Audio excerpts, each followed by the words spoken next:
Bonsoir, le 7-8, l'actu sur TV Fil 78, le tour de l'actualité locale. Voici tout de suite les titres de ce mardi 14 janvier. L'université de Versailles-Saint-Quentin en Yvelines qui vote son budget déficitaire pour 2014. Le précédent conseil d'administration avait été interrompu fin décembre par des étudiants, des enseignants dénonçant l'état des finances de l'établissement. Le vote s'est déroulé aujourd'hui dans le calme. Un prieuré datant du XIIe siècle se cache entre Poigny-la-Forêt et Hermeret. La mairie et une association tentent de le sauver, seulement le propriétaire, c'est surprenant, n'y semble pas très favorable. Et puis Special Olympics, première organisation sportive au monde dédiée aux personnes déficientes intellectuelles, organise tout au long de l'année des manifestations. L'une d'entre elles vient d'avoir lieu dans les Yvelines, nous en parlerons tout à l'heure. L'image du jour en attendant, cet après-midi, les élèves de terminale de sciences et de technologie sanitaire et sociale du lycée Sonia Delaunay à Villepreux ont manifesté devant le rectorat de Versailles suite à l'annonce de la suppression des classes préparatoires au concours d'infirmiers, des classes présentes notamment dans l'établissement yvelinois depuis 12 ans. De son côté, le rectorat assure que cette suppression de classes sera réallouée au sein de l'Académie de Versailles et propose donc d'offrir la préparation à tous les élèves de terminale de sciences et technologies sanitaires et sociales en leur faisant gagner ainsi une année d'études. Quoi qu'il arrive, les élèves qui sont déjà inscrits dans le cursus pourront aller au bout pour préparer leur concours. On ne veut pas que ça soit supprimé dans le sens où ça aide beaucoup les élèves, ça aide les parents qui n'ont pas les moyens de payer des écoles privées pour préparer leurs enfants au concours d'infirmiers. Et comme je dis, le concours d'infirmiers, c'est vraiment un concours qu'ils sont obligés de le faire. Mais bon, ces élèves-là qui le font, c'est vraiment pour faire un métier qu'ils ont envie de faire. Une nouvelle réunion est prévue à l'inspection académique à Guyancourt ce jeudi à 17h. L'invité du jour, c'est Sébastien Ramage. Bonsoir. Bonsoir. Vous êtes président de l'UNEF à Versailles-Saint-Quentin en Yvelines, à l'université. On va revenir avec vous sur cette situation et surtout le vote du budget ce matin. Le budget présenté en déséquilibre déficitaire. Il n'a pas été validé par le rectorat. Un autre budget doit donc être présenté d'ici le 1er mars. L'université peut bien sûr continuer à fonctionner. Catherine Zulato pour plus de précisions avant que nous en discussions en plateau. C'est au sein des services centraux rue de Paris à Versailles que s'est tenu le conseil d'administration de l'université de Versailles-Saint-Quentin. Un budget certes voté, 16 voix pour, 8 voix contre, mais en déficit de 7 millions d'euros qui n'a pas été validé par le recteur. Un budget donc non conforme au code de l'éducation et l'université a jusqu'au 1er mars pour présenter un nouveau budget. Jérôme Doviot ne fait pas partie du conseil d'administration, mais il était invité à y siéger au titre de l'intersyndicale. Il faudra une aide supplémentaire de l'État. Moi, je m'attendais à ce qu'elle soit donnée déjà, parce que je pense que les arbitrages globalement sont faits. La ministre s'est exprimée sur ce point, mais on nous fait effectivement lanterner. Je crois qu'au fond, on nous demande de faire encore plus d'économies. C'est tout simplement un moyen de pression. Là, on voit le marché de dupes de l'autonomie financière des universités. Nous sommes autonomes pour continuer à pressurer l'université pour que le ministère nous donne, si nous sommes suffisamment sages, les millions qui vont nous manquer pour fonctionner. C'est comme ça que ça va jouer. Donc là, on est dans un rapport des forces, très clairement, de mon point de vue, entre l'université et le ministère. Une donne simple, soit le ministère débloque 7 millions d'euros et le budget sera équilibré, soit le ministère ne donne pas 7 millions d'euros et il faudra trouver des économies supplémentaires. Là, on est dans une optique où il y aura peut-être un peu des deux et même plus d'économies que de dotations. Et donc ça là ne nous satisfait pas. C'est à nous aussi d'interpeller le ministère, c'est aux syndicats étudiants et aux syndicats professionnels de se mobiliser. Et je pense que ça va être notre perspective pour ce prochain mois. Il faut savoir que l'État dépense environ 5 milliards d'impôts recherche. Son efficacité est remise en cause actuellement. Et du coup, on a cette piste-là qu'il faut étudier. Je trouve une certaine légèreté, je dirais comme ça, de la part de la ministre, à continuer à faire peser, disons, une incertitude pour obtenir encore plus d'économies. Rien n'est vraiment réglé, loin de là. La seule assurance obtenue par le président Jean-Luc Vessière, c'est que l'université peut continuer de fonctionner normalement. Un budget provisoire a été ouvert, en attendant donc la tenue d'un nouveau conseil d'administration d'ici un mois.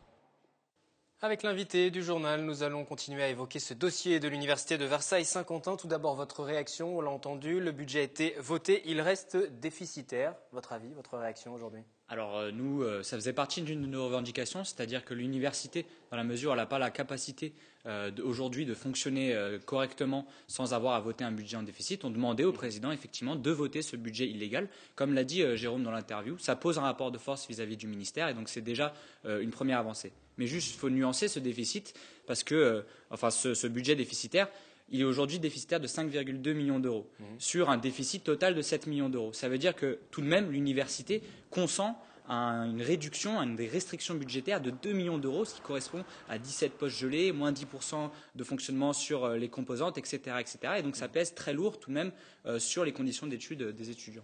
Justement, on va l'évoquer, ce dossier, ce point précis du dossier. Le président de l'Université de Versailles-Saint-Quentin, qui était à votre place la semaine dernière, qui nous expliquait que d'ici 2016, le budget serait équilibré pour Versailles-Saint-Quentin. Vous y croyez ? Alors pas du tout, tout simplement parce que premièrement, les dotations du ministère, en fin de compte, elles sont attribuées en fonction du taux de réussite des étudiants.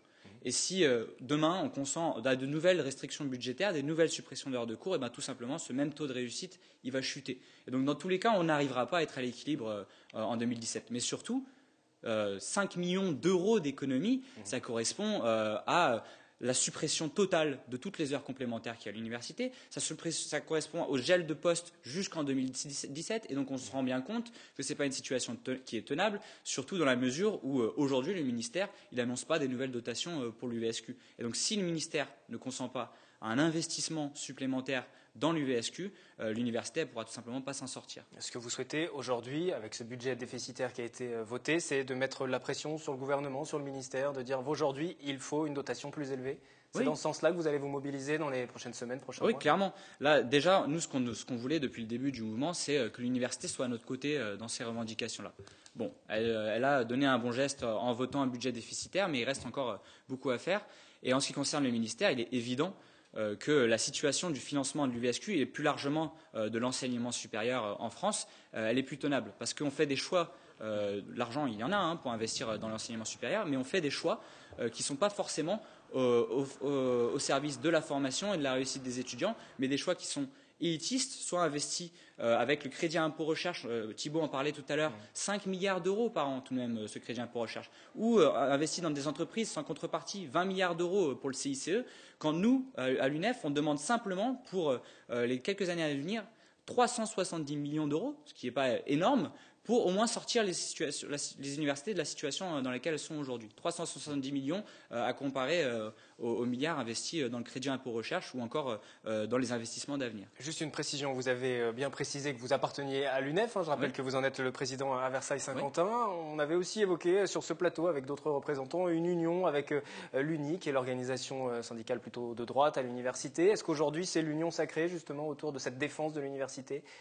Alors, je pense que l'UNI et l'UNEF, on n'est pas forcément dans la même démarche et on n'a pas forcément les mêmes opinions politiques. Premièrement, nous, notre objectif, c'est pas juste de taper sur le gouvernement et dire vous êtes méchant, Hollande fait une politique qui nous met dans le mur. C'est pas, nous, on n'est pas là pour des raisons politiques. Donc ça veut dire que vous n'allez pas partir unis pour aller demander des fonds supplémentaires au ministère ? De toute façon, nous, on fera des assemblées générales avec l'intersyndicale. On est une organisation syndicale et donc pourra se joindre à nous tout étudiant qui le souhaite. Donc si les adhérents de l'UNI souhaitent se joindre à nous pour se mobiliser, ils peuvent le faire. Mais dans tous les cas, menez le bal en tout cas. C'est une mobilisation qui est syndicale. Pour commencer, on va faire une assemblée générale et tous les étudiants pourront y participer, auront une voix, pourront prendre la parole, etc., etc. Et donc c'est bien un mouvement qui a vocation à s'étendre à tout le monde. Bon, après, en ce qui concerne les revendications, l'UNEF, elle se sert de cette mobilisation aussi pour se battre contre la sélection à l'université, pour se battre contre les restrictions budgétaires qui sont faites sur les formations. Et là, nos points de vue divergent clairement avec les autres associations de l'université. Alors, où est-il possible de faire des économies dans le budget ? Parce qu'il va falloir faire des économies malgré tout. Même si le ministère finit par céder, par vous donner de l'argent, ça ne sera pas forcément suffisant. Alors, je pense qu'il y a des économies déjà à faire au niveau des partenariats publics-privés. On en avait déjà parlé sur ce plateau. Ça a été renégocié. Oui, on a réussi à négocier effectivement une partie d'un des PPP. Donc le contrat, le partenariat public-privé avec Cofeli, on a réussi à renégocier, donc à reprendre la main sur la maintenance et sur l'entretien de l'université, ce qui fait économiser 500 000 euros par an. Mais il faut aller plus loin. C'est-à-dire que c'est un contrat qui nous engage sur 25 ans, qui coûte aujourd'hui 1,2 million d'euros à l'université chaque année. Et c'est un contrat que l'université n'a pas les moyens de financer. Mais encore une fois, on en revient encore une fois au ministère. On ne pourra pas sortir de ce contrat si le ministère ne nous fournit pas un soutien juridique et aussi financier pour s'en sortir. Et du côté des formations, on supprime certaines formations qui ne font pas le plein du côté des étudiants, du côté des inscriptions ? Parce que c'est le cas au niveau des masters, il va y avoir moins d'accompagnement aussi. Il y a certains masters qui n'attirent pas beaucoup d'élèves qui vont disparaître. Alors voilà, c'est une proposition de la part de l'université, supprimer des masters qui n'ont pas de sens, où il y a 3 étudiants dans la classe, 4 étudiants, 5 étudiants. Ça, vous êtes d'accord? Pourquoi pas, oui. Même si on préférait faire des économies ailleurs. Mais dans tous les cas, cette marge de manœuvre d'économie sur quelques masters, elle est très faible. En fin de compte, ça représente quelques dizaines de milliers d'euros. Le gros du déficit structurel de l'université, il vient de son manque de dotation. Et donc, dans tous les cas, l'université sera obligée de voir sa dotation augmenter, sinon elle ne pourra pas s'en sortir. Et justement, l'université qui ne peut pas s'en sortir, fin décembre, c'est le président de l'université qui le disait, une possibilité de voir l'université fermée. C'est envisageable ou là aussi c'était une pression supplémentaire sur le ministère? Voilà, c'était une pression sur le ministère. Nous, on a été extrêmement choqués par cette proposition de l'université, tout simplement parce qu'elle avait 2 objectifs. Mettre la pression au ministère, mais aussi mobiliser les étudiants. Parce qu'en leur faisant peur et en disant voilà ce qui risque de vous arriver. Et si ils ont eu peur, justement. Les étudiants, ils ont eu peur, en effet, mais c'est pas là-dessus que nous, on souhaite mobiliser les étudiants. On ne souhaite pas les prendre en otage et leur dire soit vous mobilisez, soit on ferme votre fac. De toute façon, le ministère l'a rappelé aussi par un communiqué de presse, 80% de la dotation de l'UVSQ, elle est dotée. C'est un service public, donc il a un principe de continuité. Il n'a pas vocation à fermer. C'est même pas légal que l'université ferme. Et donc il n'y a aucune crainte à avoir à ce niveau-là. En revanche, sur les restrictions budgétaires, si l'université ne trouve pas de dotation, et je le répète encore, là il va y avoir de lourdes conséquences en termes de pédagogie, d'accompagnement des étudiants et au final en termes de réussite à l'université. Et donc vous serez mobilisé à travers notamment une intersyndicale, vous nous l'avez dit tout à l'heure, durant les prochaines semaines, prochains mois. Merci d'être venu sur ce plateau. Oui. Président de l'UNEF, je rappelle donc que le budget de l'université de Versailles-Saint-Quentin a été voté ce matin, un budget déficitaire, retour à l'équilibre en tout cas envisagé en 2016 pour la présidence. Des salariés en colère, ceux du site Fujifilm Medical System de Montigny-le-Bretonneux. L'établissement emploie une 60aine de salariés et un projet de réorganisation est en cours avec un autre établissement basé à Asnières qui lui emploie 190 personnes. Dans ce projet, il est prévu 31 mutations de postes de Montigny à Asnières et globalement 53 suppressions. Les salariés du site yvelinois reprochent le manque de dialogue avec la direction. Ils ont entamé un début de grève, une grève qu'ils veulent illimiter. Les explications au micro de Claire Cambier. Sur Montigny, ça va bien. Mais sur Asnières, ça va pas bien. Mais c'est quand même Montigny qui est quand même le plus touché, puisque c'est quand même les salariés de Montigny qui vont perdre le plus gros, quoi. Puisque les gens sont là depuis très longtemps. On était quand même une entreprise familiale, malgré tout, et on va perdre ça, et c'est écœurant, quoi. On ne sait pas encore en fait dans quelles conditions les gens vont aller sur Asnières et dans quelles conditions les gens vont partir pour ceux qui ne pourront pas suivre. Fujifilm Medical System France ne va pas bien du tout, or l'endoscopie va très bien et c'est l'endoscopie en fait qui va en pâtir le plus. Les premiers départs du site de Montigny vers celui d'Asnières pourraient se dérouler dès le mois de septembre 2014. Les salariés de Montigny qui étaient aujourd'hui mobilisés à Asnières pour discuter avec la direction. La mobilisation revient demain dans l'agglomération de Saint-Quentin. Les salariés seront de retour pour occuper le terrain avec leurs collègues, cette fois-ci des Hauts-de-Seine. Ce mardi soir, Robert Cadalbert, président de l'agglomération de Saint-Quentin en Yvelines, devrait tenir sa dernière cérémonie de vœux au théâtre de Saint-Quentin en Yvelines. Sauf surprise, il devrait annoncer un retrait de la vie politique locale. Il se dit en effet depuis plusieurs semaines que celui qui siège aussi en tant que conseiller municipal PS à Guyancourt ne serait pas sur la nouvelle liste conduite par le maire sortant François Deligny en mars prochain. Il ne pourra donc pas prétendre à un nouveau mandat de président de la communauté d'agglomération. Pour être élu, il faut en effet siéger dans l'une des villes membres, l'une des 7 villes de l'agglomération. Alors pourquoi un tel départ alors qu'il avait annoncé il y a quelques mois, c'était d'ailleurs sur cette antenne, son intention d'être candidat à Guyancourt? Nous lui poserons la question dans notre édition du 7-8 L'Actu de demain, mercredi, dès 18h. Robert Cadalbert sera l'invité de la rédaction. Autre sujet, justice. Pendant 30 ans, il a exercé le métier d'architecte alors qu'il n'en avait pas le diplôme. Il a construit notamment plusieurs écoles dans le département et même une polyclinique. Le procès de cet homme aujourd'hui âgé de 59 ans s'est ouvert hier à Versailles. Il a déjà été renvoyé au 23 juin dans l'attente d'une décision de la Cour d'appel. Yolène Torres. Pendant 30 ans, il s'est fait passer pour un architecte sans en avoir le diplôme. Philippe Leblanc, 59 ans, a comparu ce lundi devant le tribunal correctionnel de Versailles. Jugé pour escroquerie et usurpation de diplôme, son procès a été renvoyé au 23 juin prochain. D'après son avocat, Philippe Leblanc serait très affecté par ce procès. Il est fatigué, il est épuisé par cette procédure parce que nerveusement c'est très difficile à tenir, d'autant que n'y a pas, encore une fois, de préjudice matériel avéré. Mais moi, en tout cas, je n'ai pas la preuve formelle qu'il y ait eu des constructions qui aient été mal réalisées. La preuve en est, c'est qu'il n'y a eu aucune expertise judiciaire dans cette affaire qui ait pu constater quelque malfaçon que ce soit. Une version contestée du côté des parties civiles. L'avocat des assureurs évoque des constructions non terminées, défaillantes et non garanties. Car si le suspect n'avait pas le diplôme, il a tout de même réussi à construire de nombreux bâtiments publics dans les Yvelines. À son actif notamment des écoles, un collège à Limay, des crèches ou encore 7 polycliniques à Mantes-la-Jolie. Mais selon l'avocat des assureurs, c'est d'abord la tromperie qui doit être jugée. C'est pas forcément un dossier civil de malfaçon, on n'est pas là pour le juger sur la qualité de son travail, on est là pour le juger pour avoir trompé des co-contractants et des assureurs sur ce qu'il fait réellement. Voilà, il est assuré pour une mission et il en fait une autre, il a trompé tout le monde, il devra en répondre, c'est tout. Philippe Leblanc est jugé sur la période 2009-2013, période pendant laquelle il aurait facturé 926 000 € d'honoraires. L'imposture avait été révélée au printemps dernier par ce médecin yvelinois à la suite d'un différend avec le prétendu architecte. En menant sa petite enquête sur Internet, il avait découvert que le prévenu était inconnu à l'ordre et avait porté plainte. En attendant son procès, Philippe Leblanc reste sous contrôle judiciaire et n'a pas le droit d'exercer. Il aurait même repris ses études et devrait obtenir son diplôme d'ici cet été. Sport, le programme Jeunes Athlètes permet d'utiliser les valeurs véhiculées par le sport justement pour aider au développement des enfants en situation de handicap de 2 à 8 ans. Développé depuis 2007 à travers le monde, une étape vient de se dérouler. Aujourd'hui, mardi, à Carrières-sur-Seine, Olivier Maniscalco, Patrick Jacques de Dixmude étaient présents. Un programme de sport adapté pour des tout-petits handicapés. Ce mardi, l'association Special Olympics présentait l'initiative Jeunes Athlètes à l'Institut médico-éducatif de Carrières-sur-Seine. Destiné aux enfants de 2 à 8 ans handicapés mentaux, le programme mis en place dès 2007 vise à améliorer, grâce aux valeurs du sport, les conditions de vie de ces tout-petits. On est encore dans les prémices de l'organisation. Là, c'est une démonstration. Les enfants donc, ont été sollicités, les familles ont été sollicitées.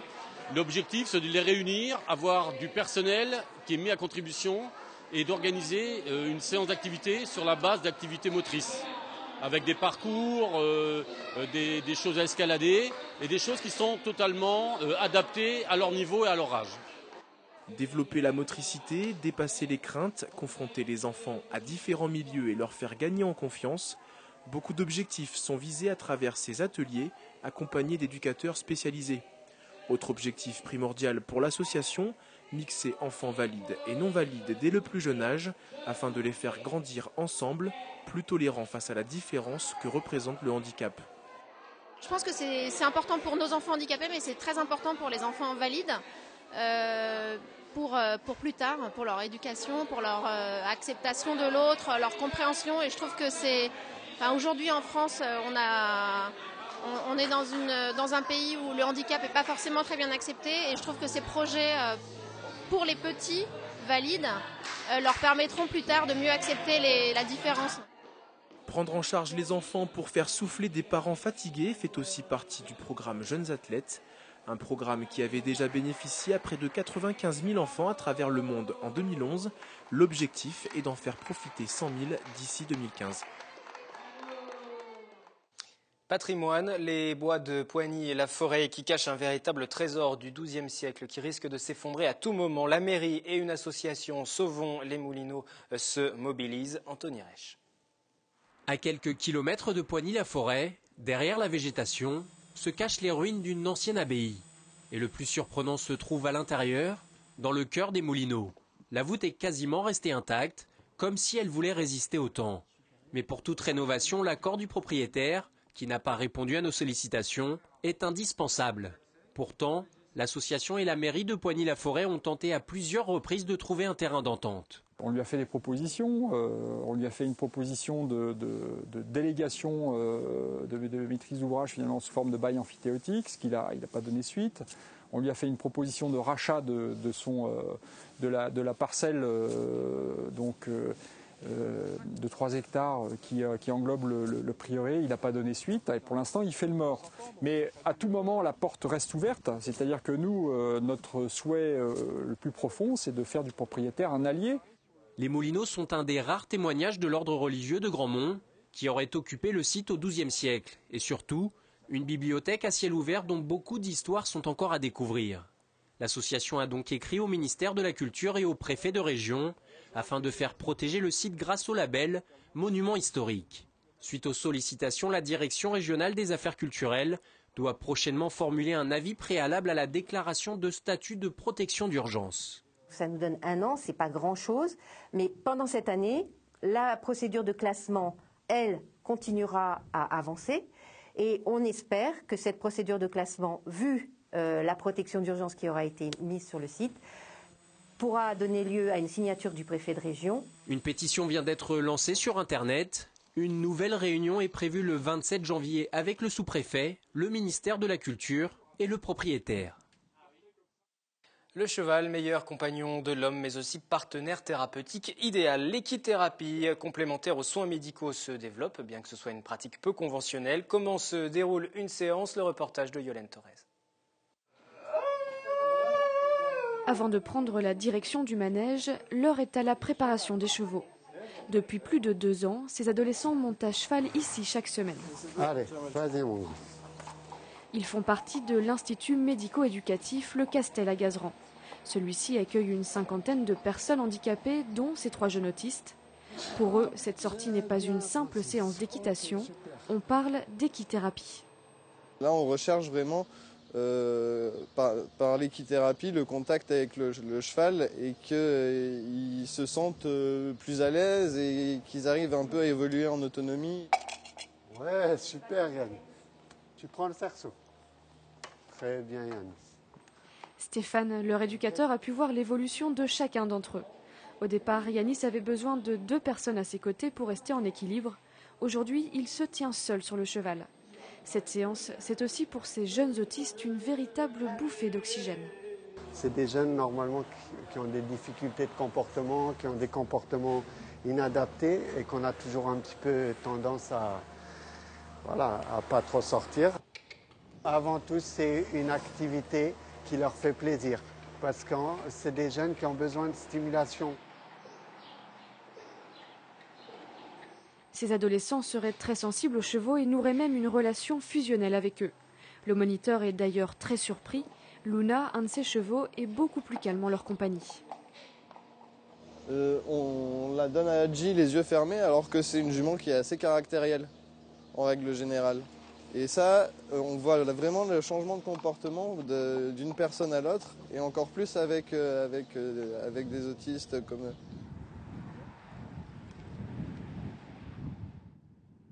Et pour plus de reportages santé, je vous rappelle le magazine Check-up de la rédaction, tous les horaires de diffusion sur notre site internet ainsi que les replays des anciennes émissions. Fin du journal pour ce 14 janvier. Rendez-vous demain 18h en direct avec Catherine Zulato. Votre soirée sur TV Fil, c'est un nouveau numéro de Municipal 2014, émission politique de TV Fil. Excellente soirée.